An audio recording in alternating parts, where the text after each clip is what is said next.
ચાદરો લાવવાની ખબર ના પડે એવા કોર્પોરેટરોને ટિકિટો મળે ને એ લોકો પાર્ટીના સિમ્બોલના કારણે જીતે, બાકી એમને 10 વોટ ના આવે કે કોઈ 5000 ઉછીના ના આવે.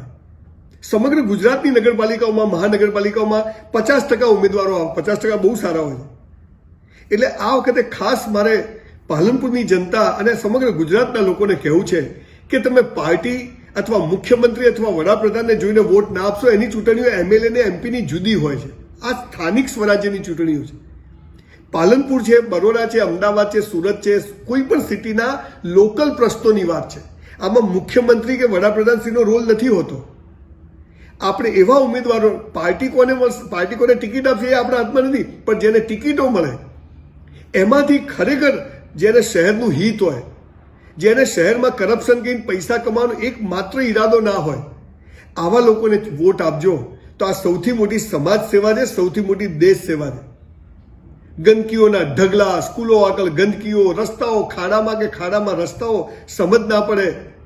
ક્યારેક કયો રોડ તોડી નાખશે, પાઇપલાઇનો માટે રોડ ખોદાય તો 6 મહિના ધૂળ ખાવાની. મને એમ થાય છે કે આ બધું કેવી રીતે આપણે લોકો ચલાવીએ છીએ. અત્યારે કોંગ્રેસ, ભાજપ, આમ આદમી કે આ બધું જોવાનો ટાઈમ નથી. અત્યારે આપણા વોર્ડમાં કયો ઉમેદવાર સક્ષમ છે, કયો ઉમેદવાર કામ કરી શકે એવો છે, એને વોટ આપજો. નહીં કે કઈ પાર્ટીએ કેવી રીતે એને ટિકિટ આપી છે. અત્યારે તો ભાવ બોલાય છે ટિકિટોના, એવું મેં સાંભળ્યું છે. અત્યારે તો એવી રીતે બોલાય છે કે તમે કેટલા લોકોને જીતાડી શકશો તો તમારે આને વોટ આપી. આવી બધી વાતો હું સાંભળું છું, બહુ દુઃખ થાય છે. નાની ચૂંટણીઓ છે, આપણા ગામની ચૂંટણી છે, અને આપણા ગામની ચૂંટણીમાં આપણા ધારો કે બ્લોક નંખાય છે. કોઈ પણ બ્લોક વર્ષ 2 વર્ષથી વધારે ચાલતા જ નથી. લાવો એ બ્લોક મને નાખવા આપો, 10 વર્ષની લેખિતમાં ગેરંટી આપું. વચ્ચે ગ્રીલ નંખાય છે, ગ્રીલ પડી જાય છે, વચ્ચે પાળીઓ થાય છે, પાળીઓ તૂટી જાય છે. બધું ડફોલ બનાવવાના ધંધા ચાલે છે, કેમ કે ખબર છે કે પ્રજા કોઈને પૂછશે નહીં.